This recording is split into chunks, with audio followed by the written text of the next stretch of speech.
Ya, baik. Puasa. Ya, puasa dalam kitab-kitab fikih disebut sebagai as-shaum. As-shaum dari kata soma yasumu shauman, atau dalam bahasa surat Al-Baqarah siyaman. Ya ayyuhalladzina amanu kutiba alaikumus siyam. Jadi bisa dua penggunaannya. Biasanya siyam atau shaum.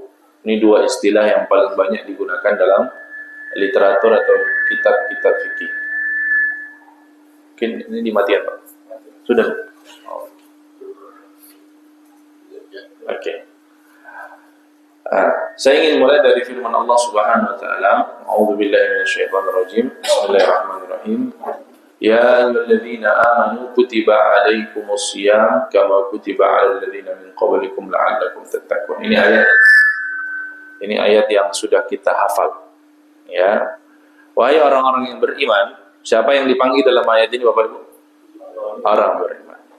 Ya, sehingga puasa ini hanya akan berlaku bagi orang-orang yang beriman, dan memang harusnya yang punya iman yang mampu mengerjakan. Ya.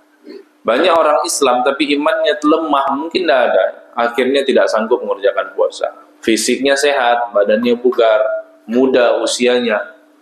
Kalau maraton 10 kilo sanggup, tapi nahan lapar 10 menit loyo. Nah, ada itu, orang seperti itu. Ada orang-orang juga seperti subuh ini dia cepat bangun, apalagi hari Ahad, demi lari pagi. Ya, tapi di hari biasa jangankan untuk untuk lari. Sholat subuh nggak sanggup, tapi kalau lari pagi oke. Ya, siap lari pagi, jogging. Tapi sholat subuh nggak sanggup. Itulah karena memang ibadah-ibadah itu memang harusnya jadi panggilan iman. Termasuk kita kumpul di sini ya panggilan iman.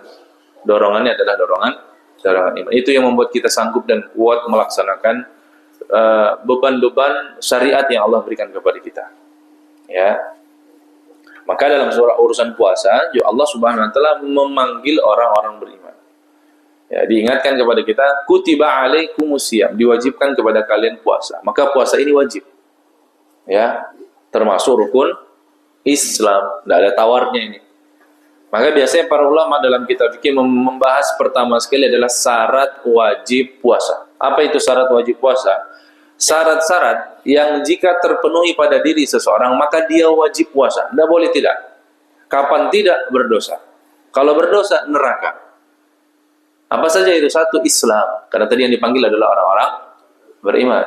Maka kalau dia Islam, syaratnya agamanya Islam.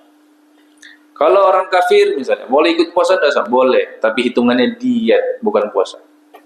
Nah, hitungannya apa? Diet, bukan puasa. Karena hanya dengan iman orang puasa nilainya ibadah.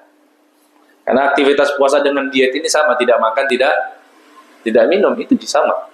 Cuman yang membedakan adalah nilai ibadahnya. Orang yang berangkat dari keimanan maka puasanya akan dihitung sebagai ibadah. Maka syarat wajib puasa pertama, ingat-ingat, Islam. Orang kafir mau ikut puasa silakan, tapi tidak akan pernah dihitung sebagai ibadah. Ya. Jadi asalnya orang kafir, non-muslim tidak wajib puasa. Sedangkan orang yang Islam wajib puasa.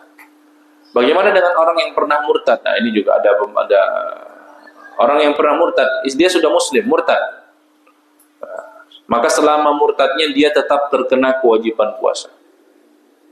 Dia bebankan puasa. Misalnya dia murtad 3 tahun, 2020 murtad.